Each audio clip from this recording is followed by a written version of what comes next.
Whether you're holidaying at home or abroad this summer, Super Value Online Shopping is here to make sure you never come home to an empty fridge. With delivery slots available up to 2 weeks in advance, it couldn't be easier to plan ahead and book your slot before you go, or even while you're away. Shop online today at supervalue.ie and don't forget to use your weekly money off voucher towards your online shop. Enjoy a quality summer with Super Value Online Shopping.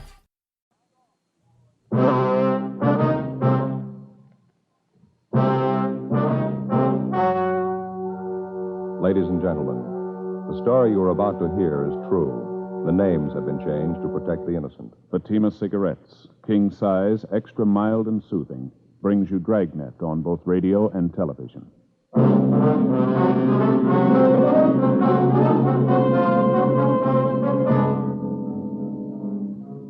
You're a detective sergeant. You're assigned to forgery detail. Several small neighborhood businessmen are being victimized by a check forger. His method of operation is an old one, but the merchants continue to be swindled. Your job, get him. Friends, the name Fatima has always stood for quality. Fatimas are distinctive, with a truly different flavor and aroma. And in king-size Fatima, you get an extra mild and soothing smoke, plus the added protection of Fatima quality. Remember, in Fatima, the difference is quality. Because of its quality, its extra mildness, its better flavor and aroma, Fatima continues to grow in favor among king-size cigarette smokers everywhere. Switch to Fatima yourself today. Ask your dealer for Fatima in the bright, sunny yellow pack. King-size Fatima. The difference is quality.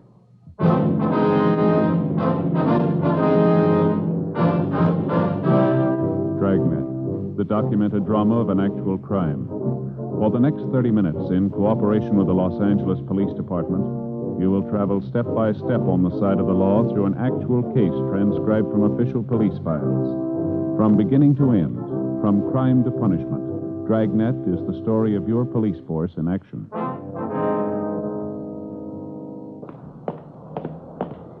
It was Tuesday, July 22nd. It was hot in Los Angeles. We were working the day watch out of forgery detail. My partner's Frank Smith. The boss is Thad Brown, chief of detectives. My name's Friday. I was on the way into work, and it was 7:50 a.m. when I got to room 29. Forgery detail. Morning, Joe. Frank, how's it going? Well, what'd I tell you? What do you mean? Well, what'd I say just last night when we signed out? I don't know. What did you say? Well, you remember. Well, look, Frank, it's been a hot night. Looks like today's going to be hotter. No guessing games, huh? Well, that's just it. It was hot, just like I told you last night. Well, all right. You convinced me. I don't get it, but it's okay. Joe, I told you yesterday. Must have said it 5 or 6 times at least. Earthquake weather. That was the last thing I said to you before we went home. Earthquake weather. Yeah, I know. Well, I guess you'll believe me now, huh? This is what they call earthquake weather. Well, look, we're not going to go through all that again, are we? Well, Joe, you felt it, didn't you? Well, sure I felt it. Everybody did. That hasn't put any more foundation under that old wives' tale of yours. You ought to believe it now if you never did before. I tell you, Joe, in this kind of hot, muggy weather, you get earthquakes. All right, you win. What about last July? We didn't have any then, did we? Well, not every year, no, but that doesn't change it. All earthquakes hit in this kind of weather, Joe. Oh, yeah, sure they do. Now, you tell them that up at Berkeley, you're going to change the whole seismograph theory, Frank. Well, they can't tell you when you're going to get one, only how bad it was after it hits. That's what we need up there, Joe, some kind of a gadget to tell us when. Well, why worry? You can tell from the weather. Excuse me, am I in the right place? Is there an Officer Smith around here? Yes, sir, I'm Frank Smith. What can I do for you? My name's Martin Miller. I run Marty's Mart at 6th and Benson. Beg your pardon? Marty's Mart, little grocery store at 6th Street on the corner of Benson. Oh, yes, sir. Mr. Alms from the bank sent me up to see you. Yeah, sure. This is my partner, Sergeant Friday, Mr. Miller.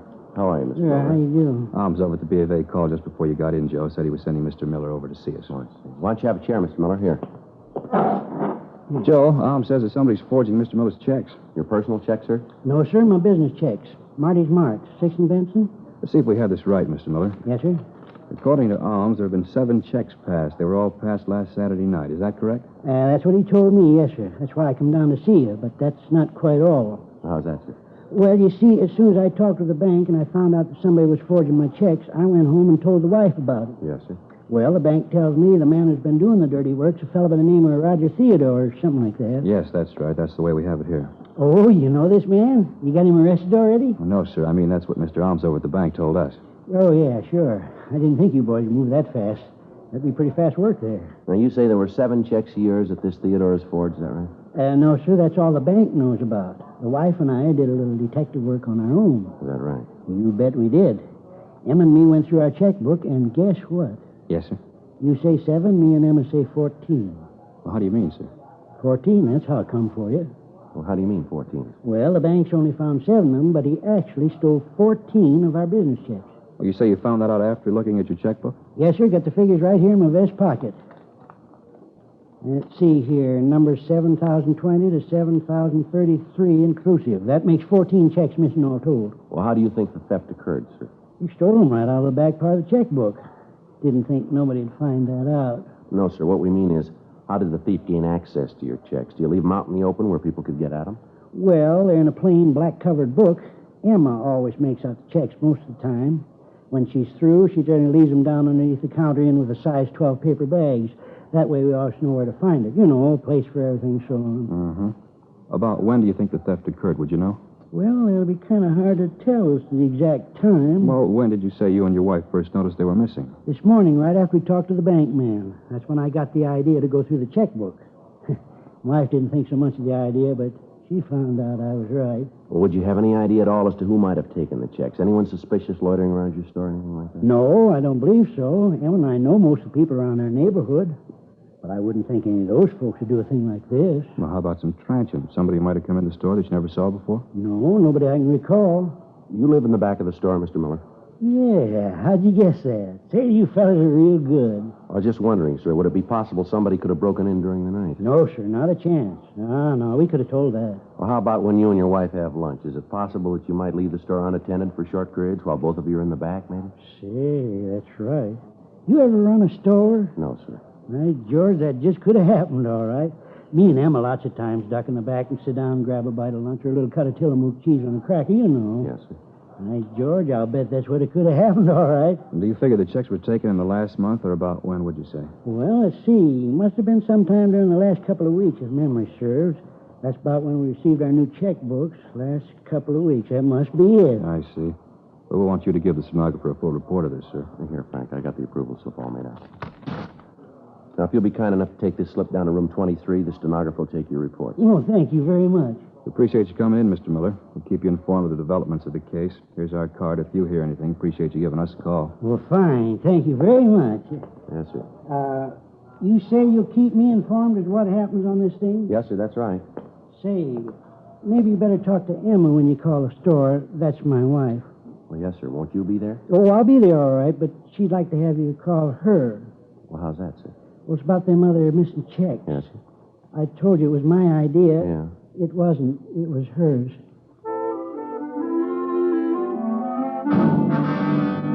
9:30 a.m. Martin Miller went down the hall to make his report. Frank and I checked the name Roger Theodore through our files and also through R&I, but there was no record on him. 10:02 a.m.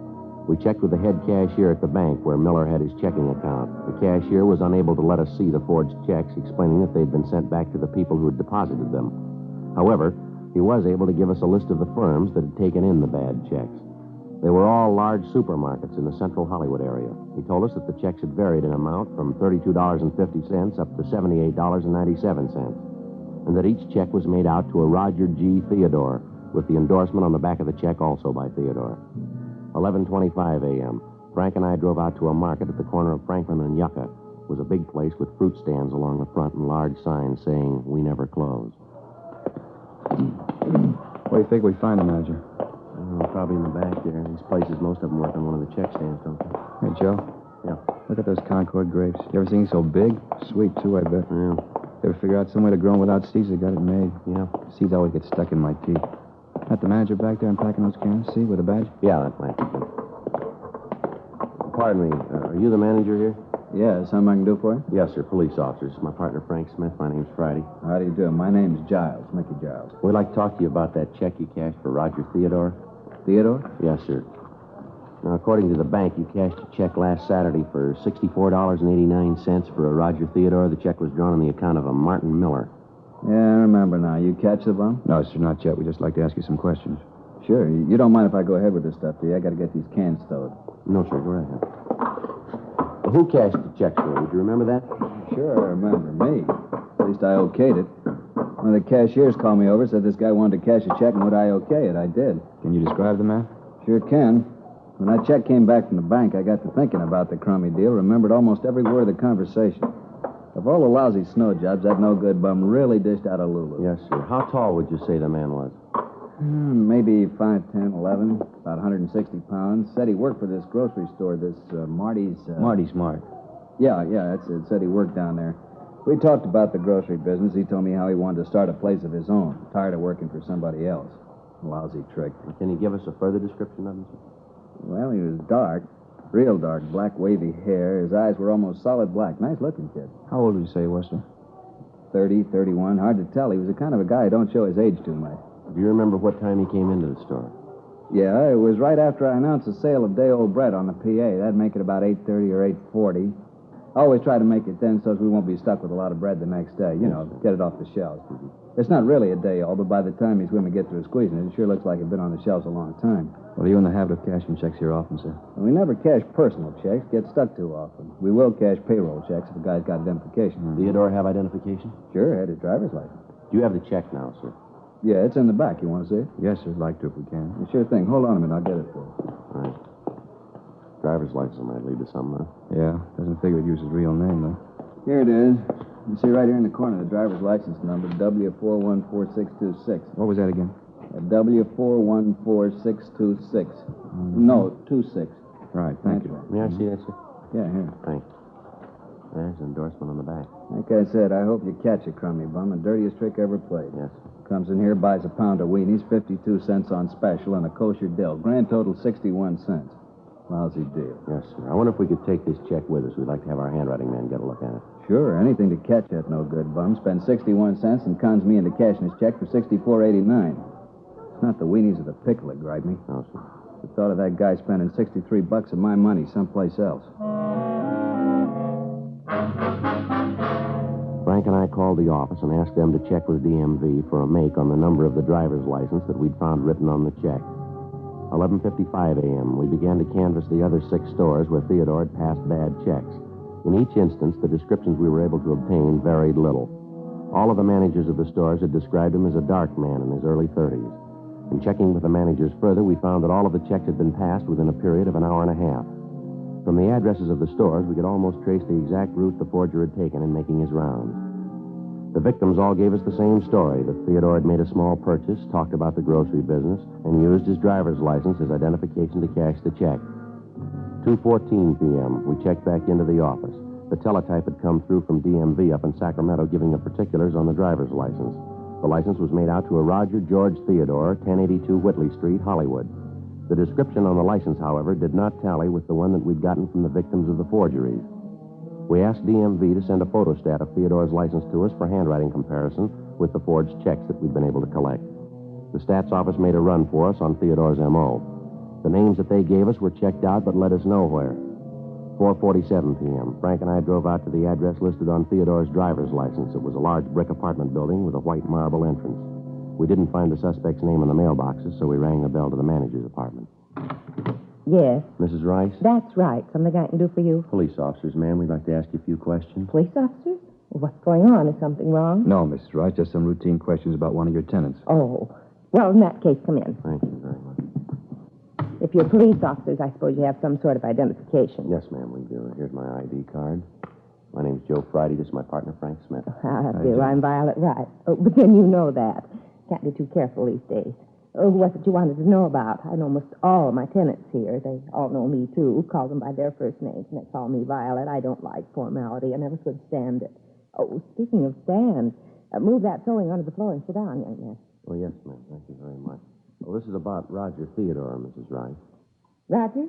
Oh, yes. Well, what did you want to know about him? Him and his wife and me used to be great friends. Roger was a cartoonist, you know, worked for one of the studios in the valley. The pictures he used to draw, just beautiful. I have some of them if you'd like to see them. No, ma'am, not right now. We'd just like to know if Mr. Theodore lives here. No, his wife moved out about 6 months ago. I'd have to get the rent receipts to be sure, but I think it was about 6 months ago. Moved down at the beach. Took it pretty hard, you know. Ma'am? He took it pretty hard. Mrs. Theodore was so sudden. What's that, Mrs. Rice? When Roger died 6 months ago.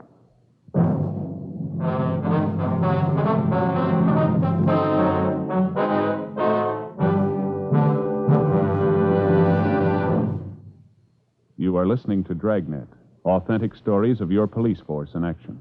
Friends, the name Fatima has always stood for quality. Fatimas are distinctive, with a truly different flavor and aroma. And in king-size Fatima, you get an extra mild and soothing smoke, plus the added protection of Fatima quality. Yes, there's a good reason why Fatima continues to grow in favor among king-size cigarette smokers everywhere. In Fatima, the difference is quality. Quality of tobaccos, the finest Turkish and domestic varieties, extra mild and superbly blended to give you a much different, much better flavor and aroma. Quality of manufacture. Smooth, round, perfect cigarettes. Rolled in the finest paper money can buy. Quality even to the appearance of the bright, sunny yellow pack. Carefully wrapped and sealed to bring you Fatima's rich, fresh, extra mild flavor. So next time, insist on Fatima quality. Look for the bright, sunny yellow pack. Smoke Fatima, the extra mild and soothing king-size cigarette, with the added protection of Fatima quality.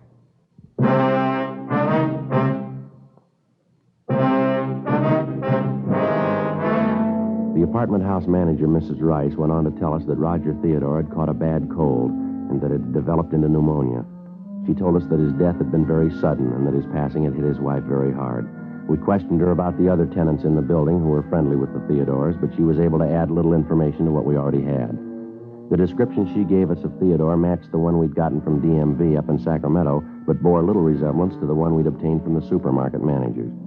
She gave us the address of Mrs. Theodore's beach house. 7:12 p.m., Frank and I drove up to the residence, a small white house built out over the sand. The paint was peeling off of the shutters, and a window box in front was full of dead geraniums. Mrs. Theodore was a tall woman in her late 20s. She asked us in, and we talked to her. She kept looking at the clock over the fireplace. What time have you got, Sergeant? 7:18, Miss Theodore. Seemed it was earlier than that.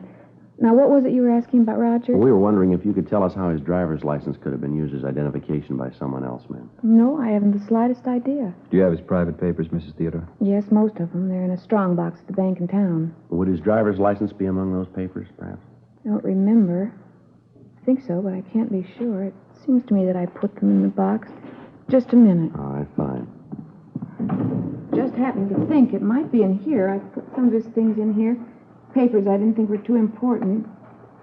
Yes, ma'am. Here's his draft card, club membership card, some of his personal business cards. See, he drew a caricature of himself. He was very clever about things like that. Yes, ma'am. Seems to me that I've seen his license someplace. No, it's not here. Well, where did Mr. Theodore keep the license, ma'am? He used to keep it out in the glove compartment of the car. Of course, I knew I'd seen it just a few days ago. It's in the glove compartment. That's where it is. I wonder if we might see it, ma'am. Surely. What time have you got, Sergeant? At 7:20? Thank you. Certainly turning cold all of a sudden. Yes, ma'am. Fog's coming in. We usually have it this time of year. Days have been so nice. Warm. That's funny. What's that, ma'am? I was sure it was here. Saw it just the other day. Now it's gone. And the other things, too.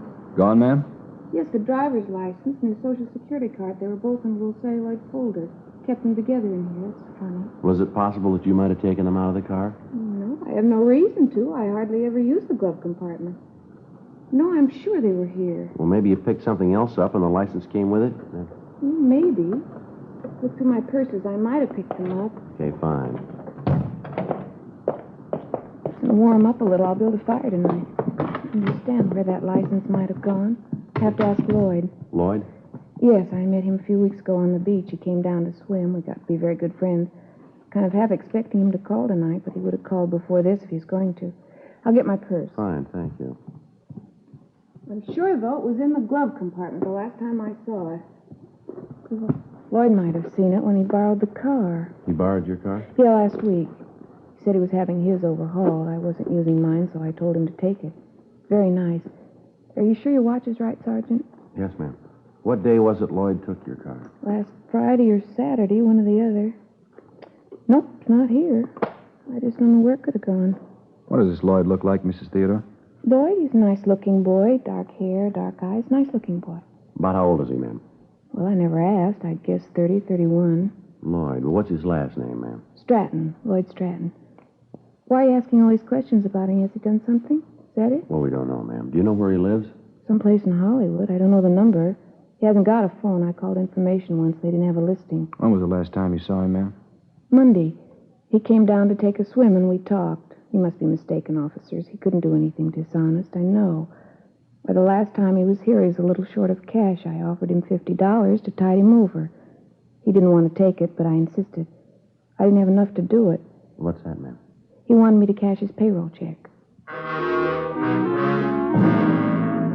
We questioned Mrs. Theodore further, but she couldn't add anything to what she'd already told us. She was unable to give us the names of any of Stratton's friends, his relatives, or tell us where he might be employed. 7:46 p.m. Frank and I drove back to the office. We ran the name and description of Lloyd Stratton through R&I.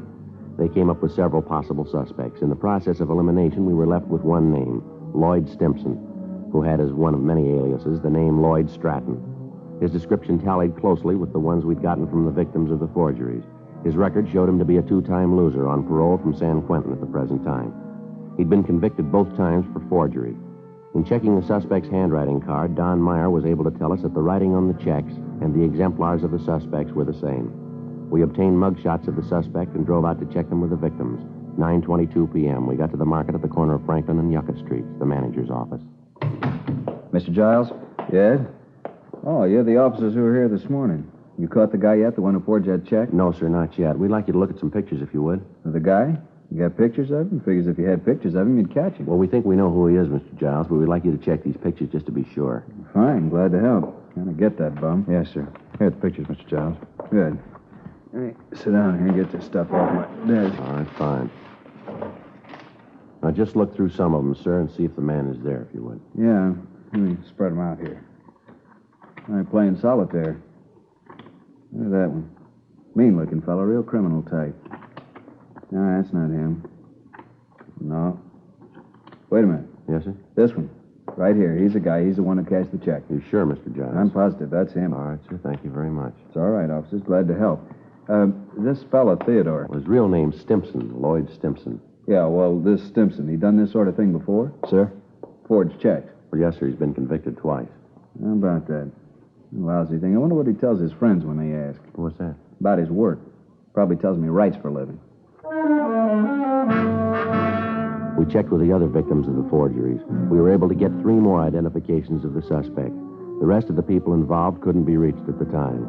We contacted the suspect's parole officer, and he gave us his last known address, and he said that he'd give us whatever assistance he could in apprehending Stimpson, alias Stratton. In checking the address furnished by the parole officer, we found that the suspect had moved a week before and left no forwarding address. A local and an all-points bulletin was gotten out on Stratton. There were still 7 checks to be accounted for, and none of these had been reported to us as having been forged and passed. In addition to the local and the APB, we got out a special circular giving the description of the suspect, his picture, and a sample of the forged checks. It was distributed to all supermarkets and check-cashing agencies in the area. We requested that if the suspect attempted to cash one of the checks, forgery detail be notified at once, and, if possible, that he be delayed until we could pick him up. Since none of the checks had been reported since the previous Saturday night, it looked like the suspect might be waiting until the coming weekend to get rid of the other checks he had in his possession. During the following 3 days, we ran down several leads on the suspect, but none of them panned out. Saturday, July 26, 8:40 p.m. I got back to the office after seeing the one remaining victim. That you, Joe? Yeah. I just checked that place out on Melrose. They making? Yeah. Said Stratton was the guy that hung the paper on them last week. Well, that's it then. All 7 of them check out. Yeah. All the managers said they were positive. None of them had any doubt. Oh, it's hot out. Yeah, hot and muggy. Let's not go into that again, huh? Any word? No, Joe, everything's quiet. If we figured it right, Stratton should make a try tonight, huh? Figures he will, but I don't know, Joe. Yeah? Maybe he's figured the deal. Maybe he planned to hit them all one weekend and then leave town. It's possible. If he got away with it once, chances are he'll try it again. I'll get it. Forgery, Friday. Yes, sir? Where? Yes, sir. What was that address again? Mm-hmm. Yes, sir. We'll be right out. All right, let's hustle it. Mark it out on Primrose. Stratton? Yeah, he's there now. The call had come from a large supermarket in the Hollywood area. From what the clerk had said on the phone, Stratton had made several purchases and then tried to cash a payroll check drawn on Marty's Mart. The clerk had recognized him immediately and called us. When we walked into the market, one of the clerks motioned to us from a front counter. Over there, Joe. Yeah, there's no one at the stand. Maybe he wouldn't wait. You the cops? I made the call. Yes, sir. We're police officers. Where is he? Back there by counter 25. And I told him it'd be a few minutes before I could get the check okayed. He said he'd look around, maybe find something else he wanted. Do you have the check? Yes, sir, right here. You can see it's the same kind as the one on the circuit. Yes, okay, sir. Thank you. There won't be any trouble. Getting him out of here. Well, that depends on him. I'll go around the counter, come up from the back. All right.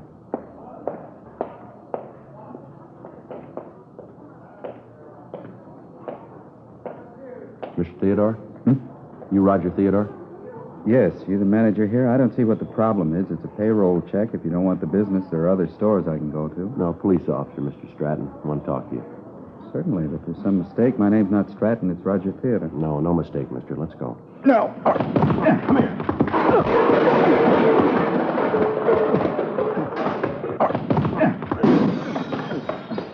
Watch it, Joe. All right, hold it up, Stratton. Watch that cart, Joe.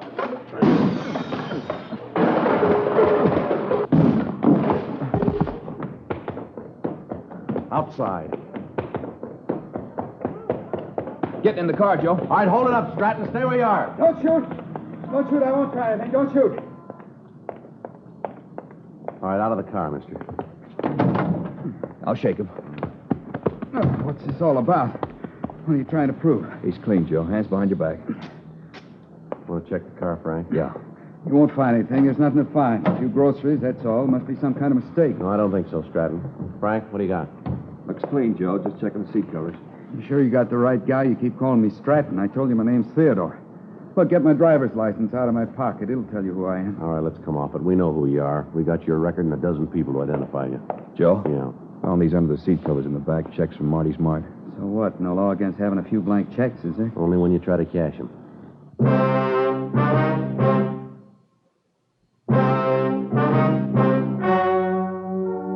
The story you have just heard was true.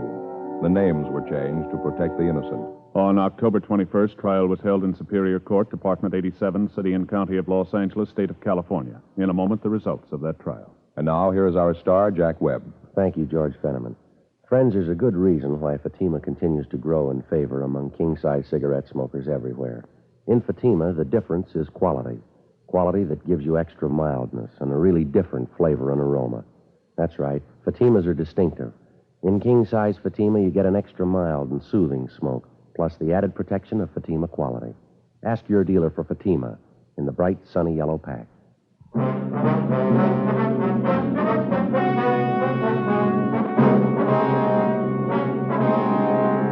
Lloyd Harold Stimson, alias Lloyd Stratton, was tried and convicted of 7 counts of forgery. He is now serving his term in the state penitentiary.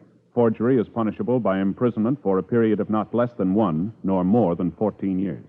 Ladies and gentlemen, lightning starts a few forest fires every year. But careless people cause many, many more. This shameful waste of one of our greatest natural resources weakens America. This holiday weekend, if you picnic or camp out, please be careful with fire. Be sure, be very sure your campfire is really out before you leave it. Remember, only you can prevent forest fires.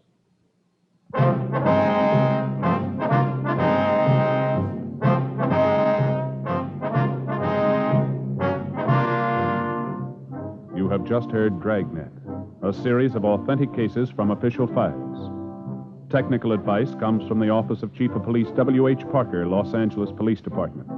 Technical advisors, Captain Jack Donahoe, Sergeant Marty Wynn, Sergeant Vance Brasher. Heard tonight were Herb Ellis, Cliff Arquette, Virginia Gregg. Script by John Robinson. Music by Walter Schumann. Hal Gibney speaking.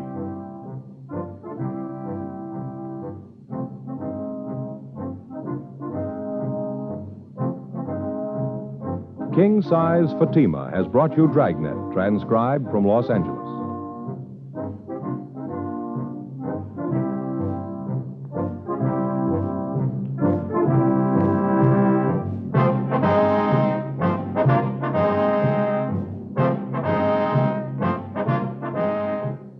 Friday, hear the Mario Lanza Show over NBC.